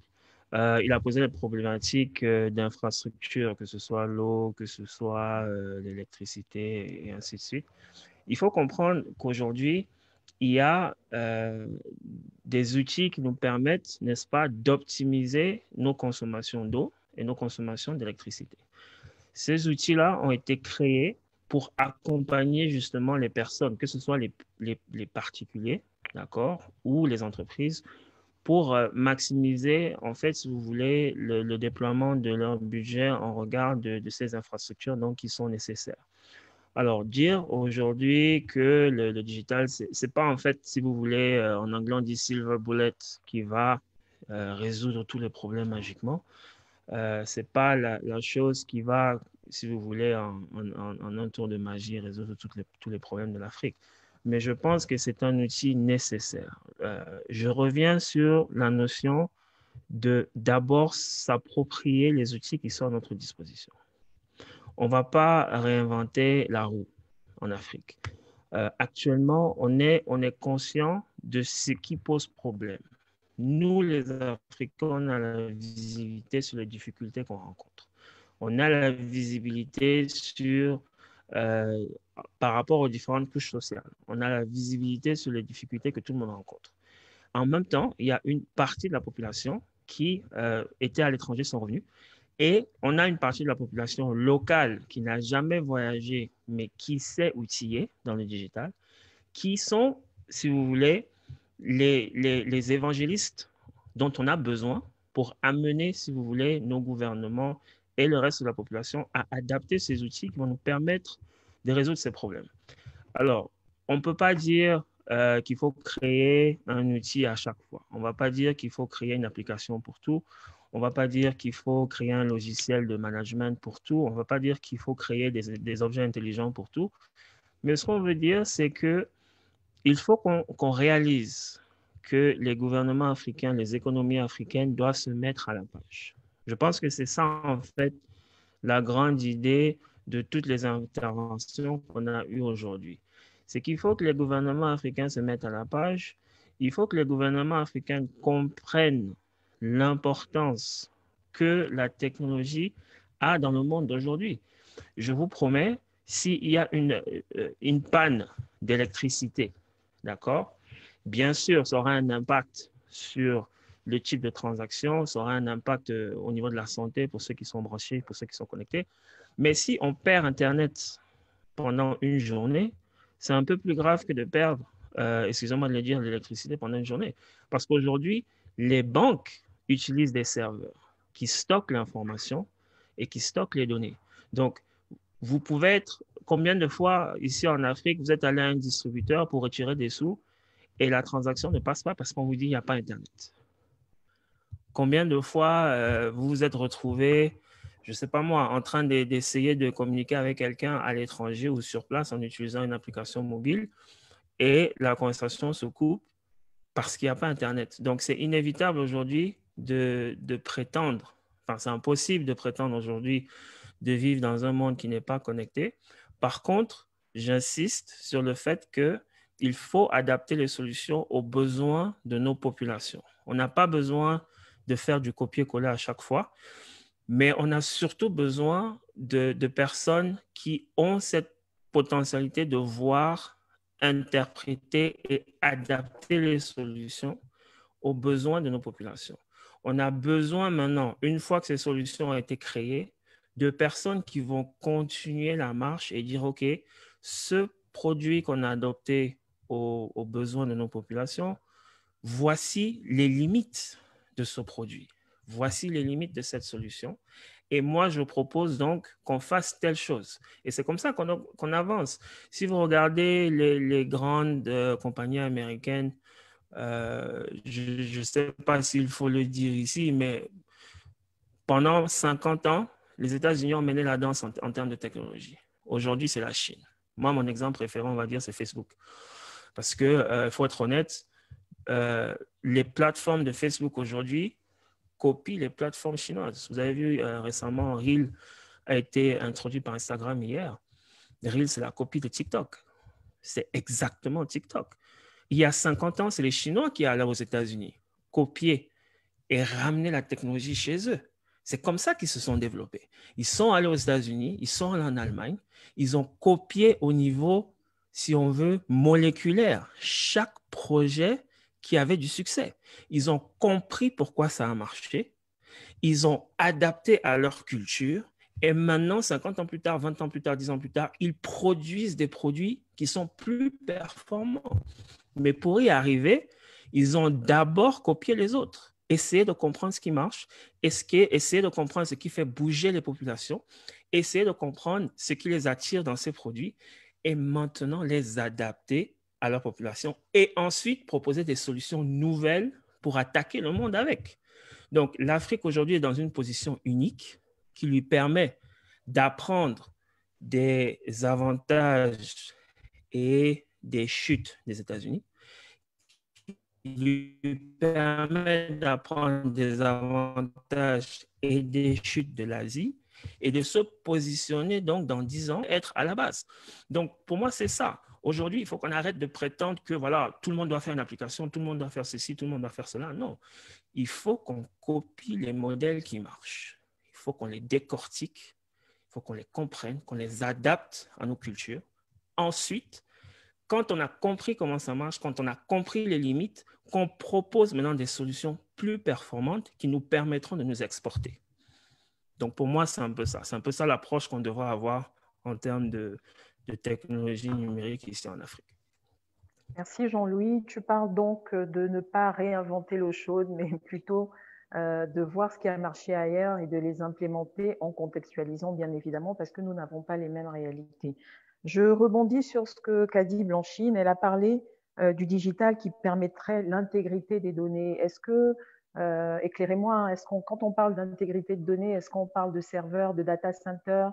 Est-ce que justement, pour parler de projet e-gouvernement, il ne faut pas ces préalables-là, justement, avoir au moins des serveurs adéquats, des data centers adaptés, etc., pour justement sécuriser la donnée et permettre justement l'éclosion de projets e-government. Je vais m'adresser à Mohamed un instant. Oui, à Mohamed, s'il vous plaît. Mohamed, tes 4 C sont attendus, hein, le 3e, je crois. Le 3e C est attendu à la fin de ce webinaire. Mohamed? Merci Rose. Alors sur l'intégrité des données, effectivement, c'est une question qui est très importante, qui concerne, je dirais même, la dimension de la souveraineté nationale en ce qui concerne les données. Donc, il est certain qu'aujourd'hui, il y a des investissements qui doivent être faits par les différents États pour être sûr que les données qui sont collectées sur les populations restent à un niveau national et qu'elles sont exploitées à un niveau national et qu'elles sont conservées et qu'elles pourront être disponibles dans le temps. Moi, je pense, lorsqu'on regarde à l'échelle continentale, je vois vraiment différents référentiels et je pense que le processus de transformation digitale et d'utilisation digitale pour la bonne gouvernance est en marche. Lorsqu'on regarde plusieurs pays africains, dont le Sénégal où j'ai la chance de résider, on voit plusieurs plateformes qui sont déjà existantes qui permettent de dématérialiser les procédures judiciaires, bientôt le cadastre pour des formalités qui sont liées à l'état civil. Je vois aussi des institutions publiques telles que la Direction générale des impôts qui organisent des hackathons où les start-upers ou même les entreprises peuvent venir réfléchir à des problématiques. L'organisation professionnelle des TIC au Sénégal, qui est une association qui regroupe donc les entreprises du numérique, organise depuis plusieurs années un événement qui s'appelle le Salon international des professionnels de l'économie numérique. Et pendant ce salon, il y a un événement qui est organisé qui s'appelle le Business Reverse Pitch. Alors, le Business Reverse Pitch, c'est un phénomène d'innovation inversée. De manière très simple, au lieu que ce soit des start-upers et des porteurs de projets qui viennent pitcher leurs solutions, ce sont les institutions publiques et les grosses entreprises qui viennent et qui disent « Voici nos problématiques, proposez-nous des solutions. » De besoin, effectivement. De besoin. Et donc, c'est très bien ça, c'est très bien. Ce sont des initiatives qui existent, qu'il est possible de répliquer dans d'autres pays d'Afrique. Moi, je préfère dire clairement que dans cette question de digitalisation et de bonne gouvernance, le processus est en marche. Mais comme tout processus, comme toute évolution, nous savons qu'il faut du temps et qu'il faut surtout accompagner tout cela par le management du changement qui repose pour moi sur la responsabilité et le leadership. Cette responsabilité et le leadership, je préfère dire qu'elle est partagée. Pourquoi ces éléments sont partagés à mon avis? Parce qu'on ne peut pas simplement dire le gouvernement doit faire. Je pense que le gouvernement a sa feuille de route, le gouvernement a des priorités et des urgences. Je pense qu'il y a une phrase qui me vient à l'esprit, c'est « patienter, c'est faire en attendant ». Qu'est-ce que nous, en tant qu'entrepreneurs, quand je parle de nous, ce sont les chefs d'entreprise qui aujourd'hui ont des fortunes dans les pays dans lesquels nous résidons, peuvent faire pour accompagner les PME, pour accompagner les TPE et les startups, pour que ces startups puissent proposer des solutions comme celles que M. Keita est en train de développer en Guinée, pour qu'ensuite elles arrivent à un niveau de maturité qui est tel que les gouvernements auront comme seule option que de les adopter en fait. Donc véritablement sortir de ce jeu au gouvernement et se dire qu'est-ce que moi je peux faire en tant que citoyen, en tant que chef d'entreprise pour construire des solutions. Et notamment sur cette question aussi de souveraineté nationale, je pense qu'il y a une question aussi qui est liée à l'identité.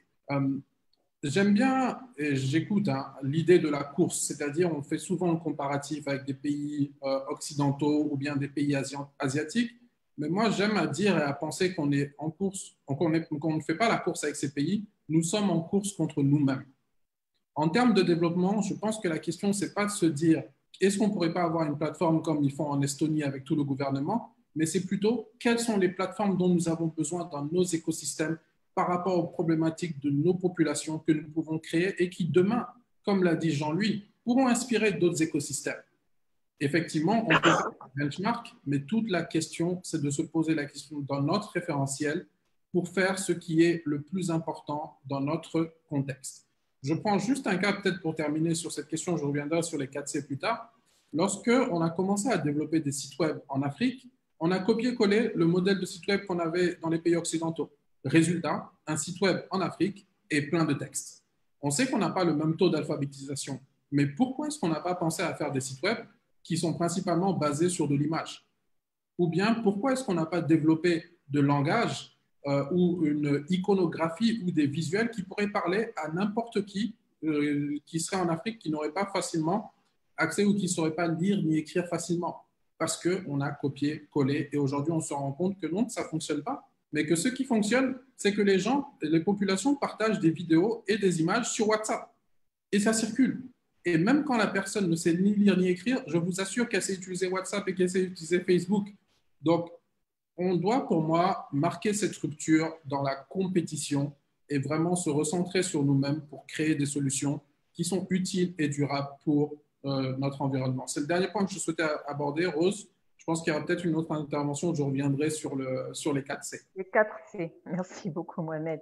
Merci. Alors, finalement, je suis vraiment interpellée parce que je n'avais jamais regardé le digital sur ce pan-là, c'est-à-dire qu'on a tendance à attendre beaucoup des gouvernants, mais en réalité, il y a une grande responsabilité aussi des opérateurs économiques qui évoluent dans ce secteur-là. Et je pense que Keïta l'a rappelé, Blanchine l'a rappelé, il est important, mais très important même que les privés s'organisent et que les privés rivalisent de solutions.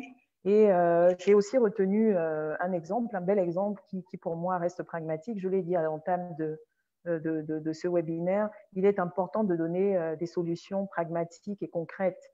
Et une des solutions, c'est celle justement d'avoir des pitchs où simplement les gouvernants émettent des cahiers de charges et puis les développeurs mettent en face des solutions. Ça, c'est vraiment une idée que je retiens et j'espère qu'elle est entendue par les gouvernants qui nous entendent à travers le continent. Je vais repartir vers Madame Christine Soro. Madame Christine Soro, je rappelle, qui est la promotrice des JPOV. Christine, quelles sont très exactement les difficultés que tu rencontres à proposer des solutions de digitalisation? Parce que on l'a bien compris, lorsqu'on on regarde localement un peu l'actualité concernant le digital, tu te bats beaucoup avec ta structure. Quels sont les freins aujourd'hui à accompagner le gouvernement? Est-ce que tu n'as pas de retour? Quels sont les freins que tu rencontres?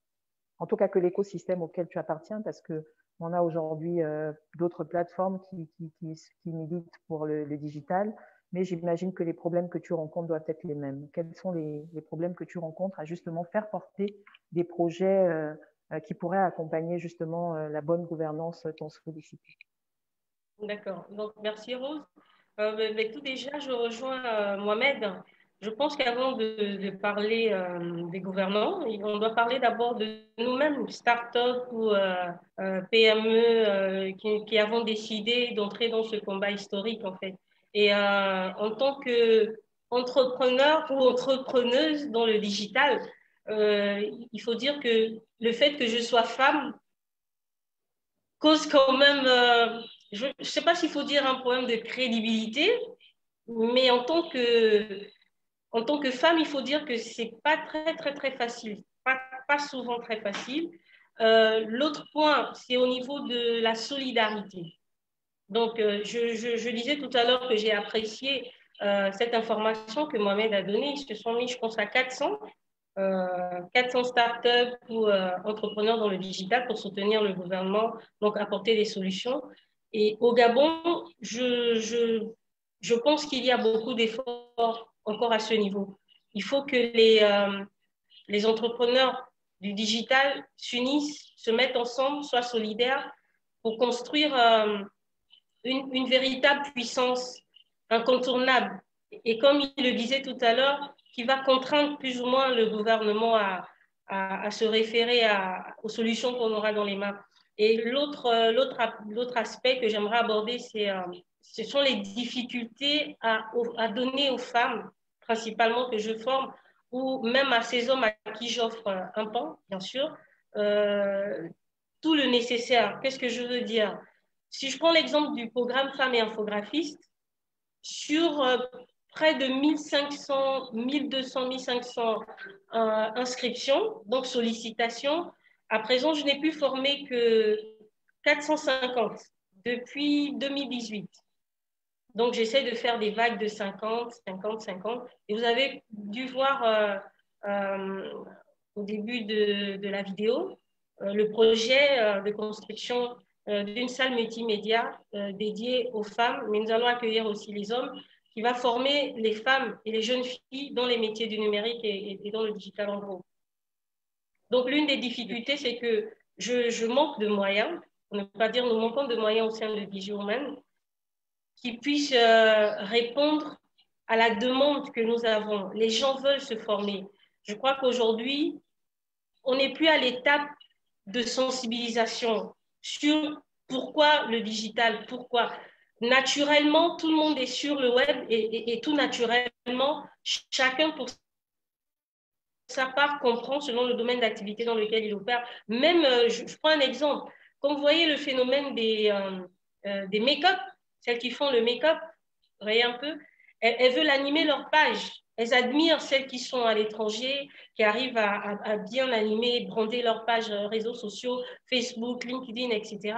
Et lorsqu'elles ne sont pas assez outillées pour faire la même chose, ou lorsqu'elles n'ont pas assez de moyens pour avoir recours à une agence pour les accompagner en ce sens, lorsqu'elles voient un programme comme Femmes et Infographistes, elles se disent, mais tiens, enfin, je peux moi-même brander mes pages réseaux sociaux. Donc, pour terminer, Rose, il nous manque un encadrement à ce niveau. On n'a pas de moyens pour déployer tout le potentiel qu'on a, tous les outils qu'on a, et le mettre à la disposition de cette population qui nous sollicite, mais tous les jours. Voilà. D'accord. La question du financement qui n'est finalement pas une problématique liée au secteur du digital. Je pense que c'est une solution qui est liée au monde de l'entrepreneuriat même. J'espère que ton appel est entendu par nos gouvernants et au-delà, parce que je pense que tu ne t'adresses pas seulement aux gouvernants gabonais, mais c'est aujourd'hui les dirigeants africains regardent résolument la question du développement de nos pays de façon sectorielle. Alors, j'ai Madame Junersia Wora qui a une question. Elle se pose la question de la cybercriminalité en Afrique. Qu'en est-il? Je pense que je vais m'orienter vers Keita. Oui, Christine. Je lève le doigt. Je lève le doigt. Je t'en prie. Vas-y, Christine. Je peux? Oui, vas-y. Je peux très rapidement.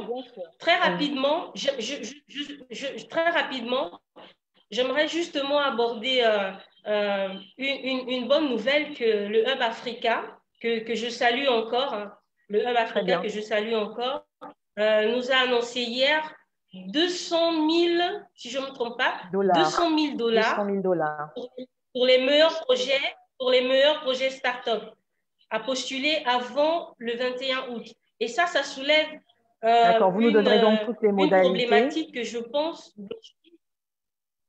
Oui, donc j'aimerais dire que ça soulève une problématique que Moutaga Oblanchine avait relevée la dernière fois. Ce serait bien dommage qu'à chaque fois qu'une start-up, une PME ou une initiative locale soit soutenue par l'extérieur au lieu que ce soit par nos propres gouvernants. C'est vraiment une grosse problématique, je pense. D'accord, c'est noté. Donc, on rappelle que Hub Africa, qui est partenaire des GPOV, a des solutions de financement avec des partenaires également. Il s'agira de mettre à disposition $200 000 pour soutenir des projets digitaux. Je pense que DigiWoman donnera les modalités de cette participation tout au long de cette semaine. C'est ça, Christine? Merci, Christine. Donc, je reviens à Monsieur Keita avec la question de Madame Junersia Wora. Elle dit ceci: je rejoins vos analyses sur l'importance du digital, mais qu'en est-il de la cybersécurité?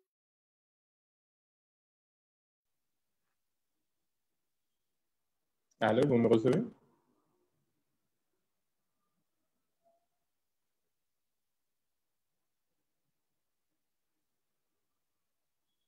Oui, Moutaga, on te reçoit. Oui, d'accord. Qu'en est-il, pardon, je n'ai pas entendu la suite, de la cybersécurité, je crois? Qu'en est-il de la cybersécurité en Afrique? Alors, l'état de la cybersécurité, c'est catastrophique. C'est un constat que nous avons fait. La couleur est annoncée, c'est catastrophique. Qu'est-ce qui rend justement… Catastrophique, exact. Qu'est-ce qui rend catastrophique la situation?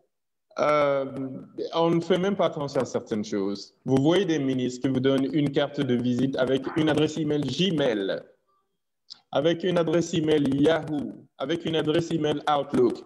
Mais qu'est-ce que cela veut dire? Gmail, Google, de façon consistante, vous prend toutes vos données. Vos données ne vous appartiennent même pas. Une fois que c'est transmis sur Gmail ou même vous rédigez, vous conservez dans le draft, c'est fini, ça appartient à Google et puis voilà quoi. Donc, lorsque je vois déjà des gouvernants, des préfets, des maires, des ministres avoir une adresse Gmail ou transmettre des données confidentielles par Gmail, c'est mort. N'oubliez pas que Hillary Clinton aux États-Unis avait eu tous les problèmes du monde. Elle a même raté la présidence à cause du scandale parce qu'elle a utilisé un email personnel au lieu d'utiliser une adresse du gouvernement. Et chez nous, c'est systématique. Vous verrez, même si vous voyagez autour de l'Afrique, très souvent sur la carte d'un ministre ou d'une personne très haut placée, vous verrez Gmail, voilà, ces adresses, et on vous pique toutes vos données, vous ne savez même pas. Voilà, donc c'est catastrophique. Et nous le faisons tous. Nous, par exemple, à Tulipe Industries, la première chose qu'on a fait, c'est déjà d'éliminer tout cela. Nous avons nos propres systèmes d'adresse. La cybersécurité, ça commence d'abord par nous. Avant d'être sous-traitant pour des institutions, pour le gouvernement, c'est d'abord nous renforcer. D'accord. Donc, c'est catastrophique. Au niveau des individus aussi, nous allons très facilement, nous donnons nos données sans même comprendre l'importance. Avez-vous déjà, une fois, vous vous êtes stoppé à chaque fois que vous recevez un article de journal sur les réseaux sociaux comme Facebook, c'est marqué « J'accepte ». J'accepte. La plupart d'entre nous, nous sommes pressés de simplement cliquer « J'accepte » pour lire l'article. Mais vous acceptez quoi? Prenez le temps de lire ces conditions et vous verrez qu'en fait, vous êtes en train de vendre votre âme au diable. Vous êtes en train de leur donner tout, même d'autres données qui sont dans votre téléphone, vous êtes en train de leur donner cela. Donc, tant qu'on ne sécurise pas, tant qu'on ne se rend pas compte qu'on est en train de livrer, de donner gratuitement de données aux autres, eh bien, c'est catastrophique. À commencer déjà par nos gouvernants. Il faut arrêter cela, il faut avoir des emails hyper sécurisés du gouvernement, que du gouvernement, pour les ministres, pour les préfets, les maires, toute personne qui pourrait avoir une information sensible, sensitive information. Au niveau des entrepreneurs aussi, au niveau des entrepreneurs aussi, la plupart, ce n'est pas sécurisé. La plupart, par exemple, des développeurs informatiques, vous les voyez, ils créent leur base de données, vous leur demandez, bon, ben, où est-ce que tout ça c'est conservé? Ils vous disent, bon, là-haut, sur le cloud, comme tout le monde. Ben non, ce n'est pas comme tout le monde. Non, vous avez décidé de le faire, d'accord, beaucoup le font, mais c'est la façon la plus horrible de garder, c'est d'aller en ligne. À votre avis, pourquoi on vous donne le cloud gratuitement? Pourquoi on vous dit que vous avez droit jusqu'à 100 gigas? Ah oui, ça c'est important de le dire. C'est important. En fait, voilà, vous êtes le produit. À chaque fois que c'est cadeau, que c'est gratuit, là, l'Africain adore les dons. Nous vivons de dons, dons de la Chine, dons des États-Unis, dons de la France, dons de cloud. Vous avez jusqu'à 1 Tera d'espace. Yahoo! Vous sautez là-dessus. Vous êtes le produit, en fait. Vos données sont en train d'utiliser pour créer des algorithmes.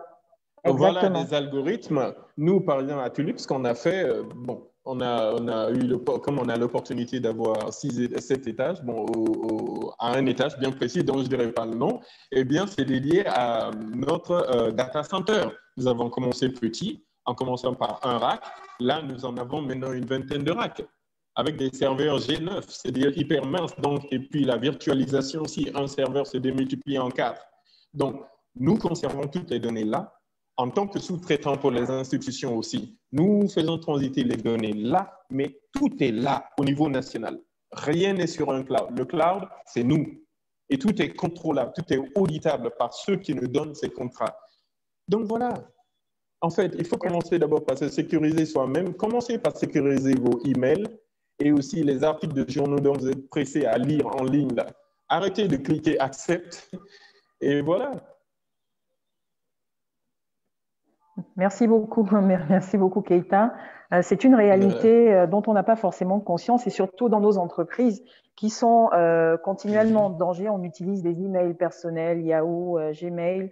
Effectivement, on répond à tout. On pense que stocker de la donnée via le cloud, c'est un cadeau qui est fait. Effectivement, c'est très sensible comme élément et surtout lorsqu'on travaille pour une administration. Et là, vraiment, c'est le lien avec l'apport du digital sur la bonne gouvernance, c'est déjà de professionnaliser les accès, messagerie, etc. de nos administrations, éviter d'utiliser des mails type Gmail et Yahoo.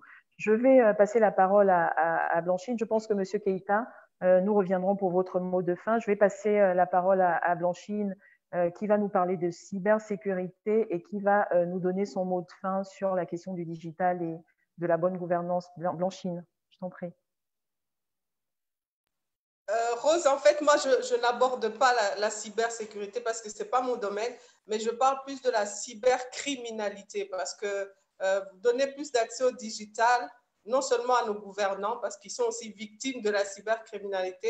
Je ne sais pas pour d'autres pays africains, mais les 3 dernières années, on a eu beaucoup de scandales des ministres par rapport à justement la mauvaise utilisation ou la pas bonne compréhension de l'utilisation du digital.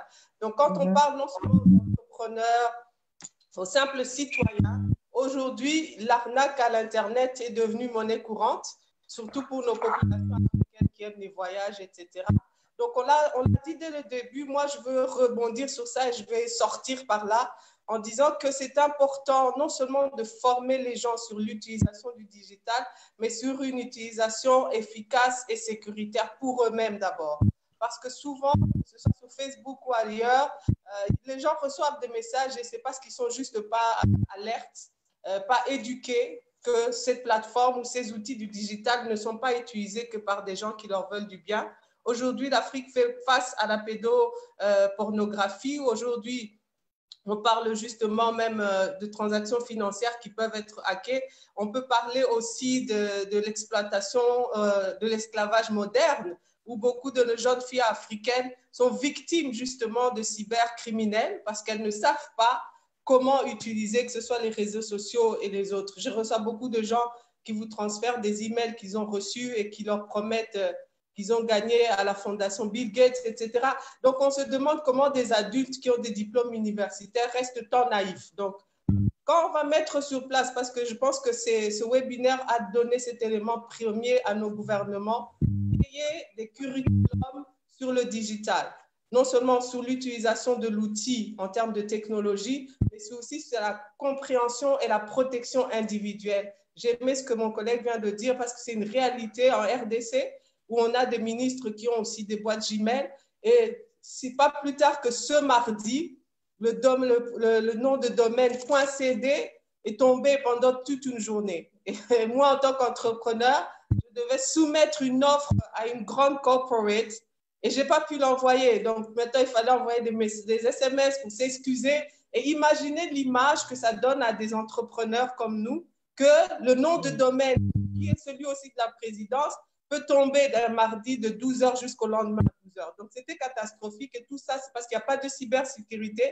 Mais je reviens encore à nos internautes qui nous suivent et à Madame Christine de ne pas seulement former les professionnels du digital, mais d'aussi accompagner le gouvernement à mettre en place des curriculums pour l'école secondaire, primaire, universitaire, pour mieux aider nos compatriotes à utiliser cet outil et à ne pas se faire exploiter.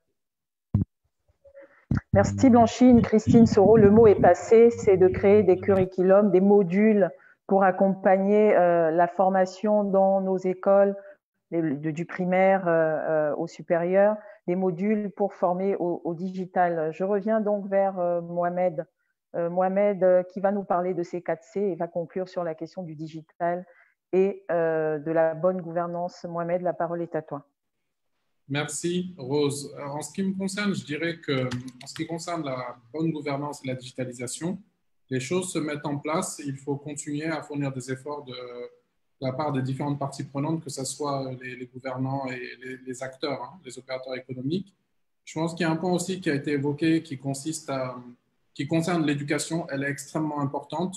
Je pense qu'on aurait tout intérêt à pouvoir intégrer au programme et dès les cycles primaires des cours de sensibilisation sur l'utilisation des réseaux sociaux, sur le digital, sur la cybersécurité, sur les fake news. Deuxième point aussi, et qui concerne les fake news, et dans le cadre de cette pandémie Covid-19, je profite vraiment de cette conférence parce que je sais qu'il y a plusieurs personnes qui la suivent pour inviter tout un chacun à vérifier les informations qui concernent Covid-19 dans le cadre des relais, parce que des fois, on peut relayer des informations qui vont créer plus de problèmes qu'autre chose. Aussi, ce qui est possible de mettre dans le cadre de cette bonne gouvernance, ce sont des plateformes participatives, par exemple dans les quartiers.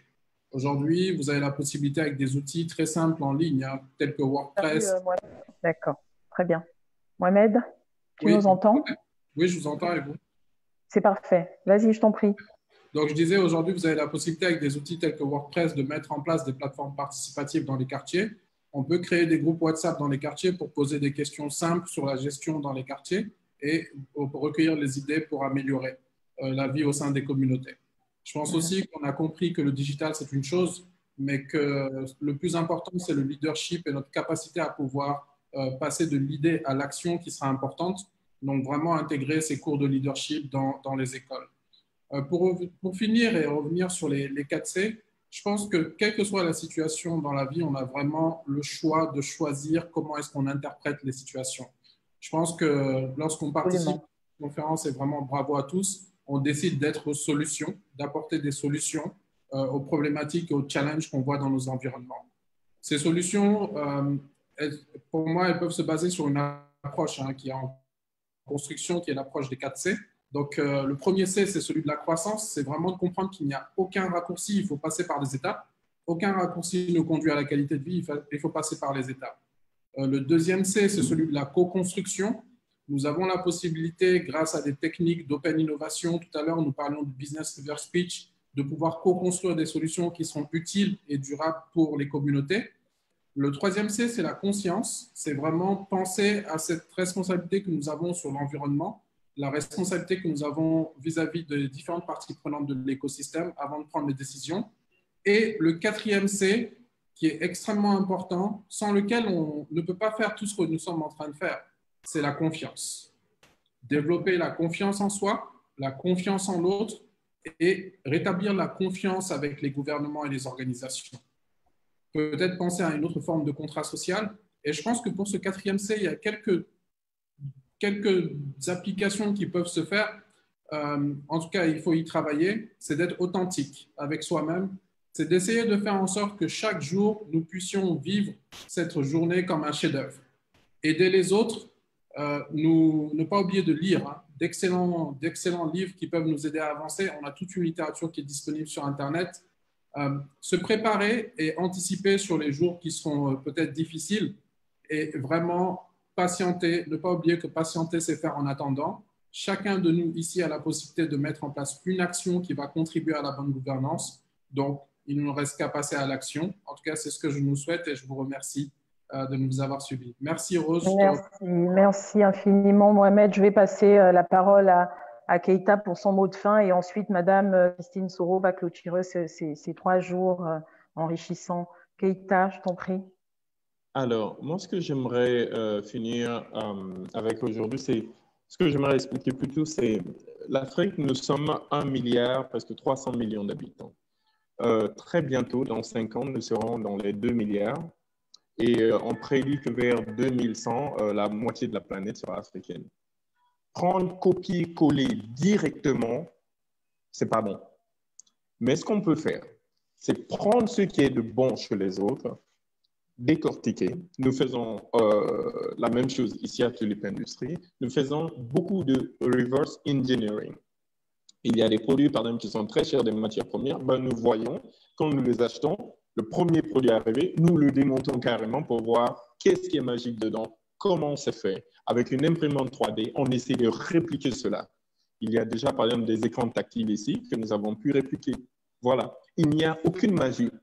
Les Chinois l'ont copié des Américains. Les Américains, eux aussi, ont vu ailleurs, très souvent en Europe, et ont importé ces personnes avec leur visa pour les intellectuels. Et puis voilà, dès que vous êtes intelligent en Guinée, au Gabon, en Côte d'Ivoire ou en France, eh bien, ne vous étonnez pas d'avoir un visa américain très facilement et vous partez aux États-Unis, vous développez ça là-bas et on dit c'est américain. Non, à l'origine, ça vient d'ici. Nous faisons la même chose. Au début, nous regardons et nous faisons reverse engineering. Donc, il ne faut pas avoir de complexe là-dessus. Aux autres Africains, prenez, démontez tout, regardez comment c'est fait, faites la même chose. Ce n'est pas compliqué. S'ils l'ont fait, on peut le faire. Deuxième chose, l'Afrique, c'est 65 à 70% d'illettrés. Comme Mohamed l'a excellemment bien dit, la plupart des développeurs africains, presque 99,99%, prennent des logiciels vus ailleurs ou copient des structures vues ailleurs et puis ils imposent à l'écrit. Donc, pour comprendre leur logiciel, il faut lire. Alors, cliquez ici, cliquez ici. Ma vieille tante du village, là, mon vieil oncle, là, avec sa canne, là, il ne sait rien de tout ça, il s'en fiche et il ne va jamais rentrer dans ça. Pour lui, c'est magique, c'est compliqué, il ne rentre pas. Mais avec des icônes, nous, on l'a déjà fait à Tulip depuis 3 années. c'est avec des icônes, avec des vidéos. Si aujourd'hui, tu travailles avec la Banque mondiale, le programme alimentaire et des ministères ici, c'est simplement parce que nos logiciels faits maison sont différents des autres logiciels. Nous, vous n'avez pas besoin de lire. Vous voyez des icônes là en couleur et en même temps, il y a le son qui vous dit à quoi ça correspond. C'est un peu comme des tablettes pour les enfants. L'éléphant, vous voyez l'éléphant, vous cliquez et ça dit c'est l'éléphant. C'est la même chose. Réutilisons ces icônes, ces sons, réutilisons la technologie pour l'adapter à nos populations. À quoi ça nous sert de fabriquer des logiciels si c'est seulement pour les 30% de nos populations ou 35%? L'Afrique, ce n'est pas l'Afrique des villes. Hein. Même en Guinée, par exemple. 30% des Guinéens sont à Conakry, dans la capitale, mais Conakry, ce n'est pas la Guinée. Hein. 70%, ils sont de l'autre côté. L'Afrique aussi, c'est pareil. 65 à 70% de nos populations sont dans les villages, sont dans les petites villes. Fabriquer des logiciels pour eux, adaptés à eux et arrêter d'imaginer que ce qui est directement importé va marcher. Ça ne marche pas. Et c'est de là c'est à cause de ça qu'il y a des technophobes en Afrique. Ils ne veulent rien parce qu'en fait, ils ne veulent pas lire. Ils ne comprennent rien. Adaptez et ça va marcher. Regardez le M-Pesa, par exemple, qui a conduit plus tard à Orange Money. Et lorsqu'ils ont dit qu'en France, que Orange Money, c'est la France qui a créé là-bas, ben nous, on a rigolé. Non, c'est l'Afrique. Voilà. Donc, l'Afrique n'a aucun complexe à avoir. Les technologies fabriquées en Afrique, nous l'avons fait, gagnent des médailles d'or dans des salons d'invention de Genève, qui est le plus grand salon du monde. Donc, il faut arrêter. En fait, la première libération, c'est au niveau mental. Okay? Aux États-Unis, la force de l'Amérique aujourd'hui, ce n'est pas les Américains. C'est les étrangers qui sont attirés par l'Amérique, qui vont inventer là-bas en Amérique. Mais inventer ici. N'attendez pas d'aller là-bas. Et lorsque vous inventez aussi aux autres Africains, ne pensez pas à l'argent forcément. Inventez à cause du problème. À Tuli, par exemple, nous, ce que nous faisons, ne regardons pas combien ça va nous rapporter. Non, jamais. Pas au départ, en tout cas. Nous regardons plutôt quel est ce problème-là qui touche à une grande partie de la population. Lorsqu'on voit cela, on dit d'accord. Et comment on peut résoudre? Lorsqu'on trouve la solution aussi à tout, on dit d'accord. Après, maintenant, comment monétiser cela? Comme ça, on le fait. Alors, ne pensez jamais, ah, si je ne gagne pas. Non, non, non, non. Rentrez dans le business et vous découvrirez tôt ou tard comment monétiser cela, comment how to make that money with it. Et si vous arrivez à solutionner un grand problème que beaucoup ont, croyez-moi, vous serez riche. L'argent viendra naturellement vers vous. Vous n'avez pas à courir derrière.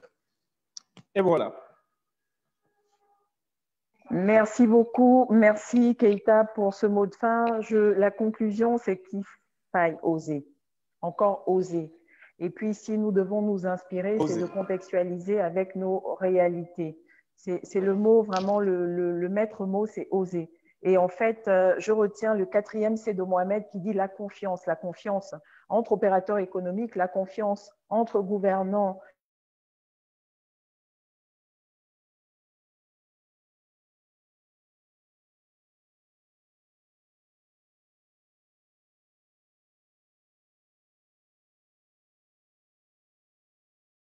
Chuter en remerciant à nouveau nos partenaires Air France, le ministère de la Communication et de l'économie numérique, Airtel Gabon, IML, Aganor, Agence gabonaise de normalisation, Global Mind Consulting, l'ANIF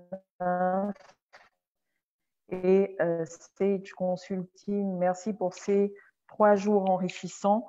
On a vraiment été, en tout cas moi j'ai bu du savoir, et en tant que manager, mais je suis constante en tout cas des champs possibles. Je rappelle également qu'il y a un jeu qui s'est clôturé aujourd'hui à midi. Les résultats seront donnés lundi. La question était quel est le nom et la nationalité de la première femme à avoir réalisé le premier véritable programme informatique. Nous avons eu beaucoup de réponses et les résultats seront connus lundi. Madame Christine Soro est-elle connectée pour le mot de fin? Madame Soro?